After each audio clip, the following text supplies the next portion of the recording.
welcome here. Today we are going to learn chapter 13 sound. तो बिना देर किए चलिए शुरू करते हैं. Sound play an important role in our life. It helps us to communicate with one another. First topic is sound is produced by a vibrating body. When a tightly stretched band is plugged, it vibrates and produces sound. And when it is stopped vibrating, it does not produce any sound. यानी जब हम किसी band को stretch करके छोड़ देते हैं तो वो वाइब्रेट करता है और साउंड प्रोड्यूस करता है, और जब वो वाइब्रेट होना बंद हो जाता है तो साउंड भी प्रोड्यूस होना बंद हो जाता है. Next topic is sound produced by human. In human sound produced by the voice box और द लायरिंग्स. जब स्लिट के थ्रू लंग्स एयर पर फोर्स लगाता है तो वोकल कॉर्ड वाइब्रेट होते हैं और साउंड प्रोड्यूस करते हैं. वोकल कॉर्ड से जो मसल्स अटैच होती हैं वो कॉर्ड को टाइट और लूज करती हैं, जिसकी वजह से वॉइस और उसकी क्वालिटी एक पर्सन से दूसरे पर्सन से वेरिएट करती है. Next topic is sound need a medium for propagation. यानी कि साउंड को एक प्लेस से दूसरे प्लेस तक ट्रैवल करने के लिए एक मीडियम की ज़रूरत होती है, and that medium is air. Sound एक प्लेस से दूसरे प्लेस तक एयर के थ्रू ट्रैवल होता है. जब भी हम किसी को दूर से बुलाते हैं तो वो इसलिए सुन पाता है क्योंकि एयर पार्टिकल्स के थ्रू साउंड उस पर्सन के ईयर तक पहुंचता है. अगर हम किसी वेसल में से एयर को कम्प्लीटली एक्सट्रैक्ट आउट कर लेते हैं तो उससे वैक्यूम क्रिएट होगा. अगर हम उसमें बोलेंगे तो साउंड एक प्लेस से दूसरे प्लेस तक ट्रैवल नहीं होगी. ऐसा इसलिए क्योंकि वेसल में से सारी एयर को निकाल दिया गया है, और बिना एयर के साउंड तो ट्रैवल होगा ही नहीं. लिक्विड में साउंड गैस के कंपेयर में तेजी से ट्रैवल करता है क्योंकि लिक्विड के मॉलिक्यूल्स टाइटली पैक्ड होते हैं एज कंपेयर टू गैसेस, और वहीं सॉलिड सब्सटेंस में साउंड तेजी से ट्रैवल करता है as compared to liquid and gas both. ऐसा इसलिए क्योंकि सॉलिड में मॉलिक्यूल्स सबसे ज़्यादा टाइटली पैक्ड होते हैं, जिससे साउंड वेव क्विकली ट्रैवल होती है. यानी हम कह सकते हैं कि सबसे तेज़ी से साउंड सॉलिड में ट्रैवल करता है, फिर लिक्विड में और उसके बाद गैस में. Next topic is we hear sound through our ears. The shape of the outer part of the ear is like a funnel.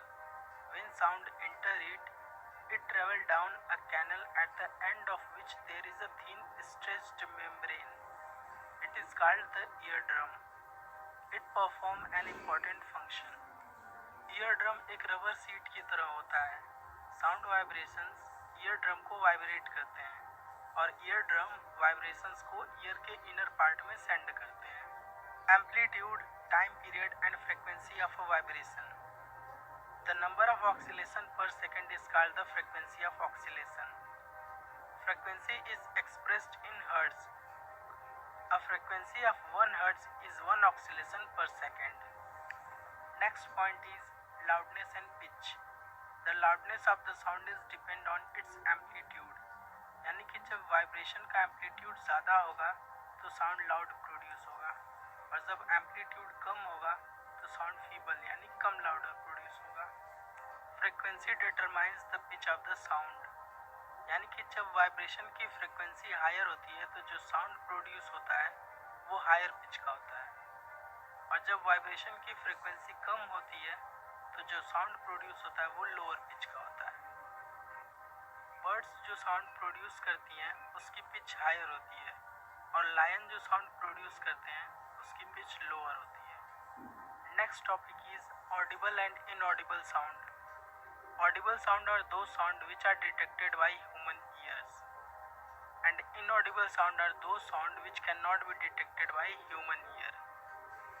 Human ear 20 Hz से 20,000 Hz तक के साउंड की फ्रीक्वेंसी को सुन सकता है, इसलिए हमारे लिए 20 Hz से 20,000 Hz तक का साउंड ऑडिबल है.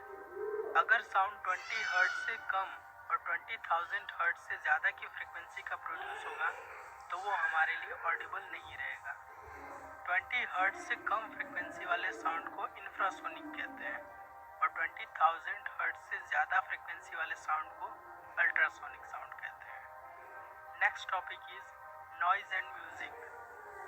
Unpleasant sound are called noise, like the sound which are produced during the construction work and horn of the vehicles.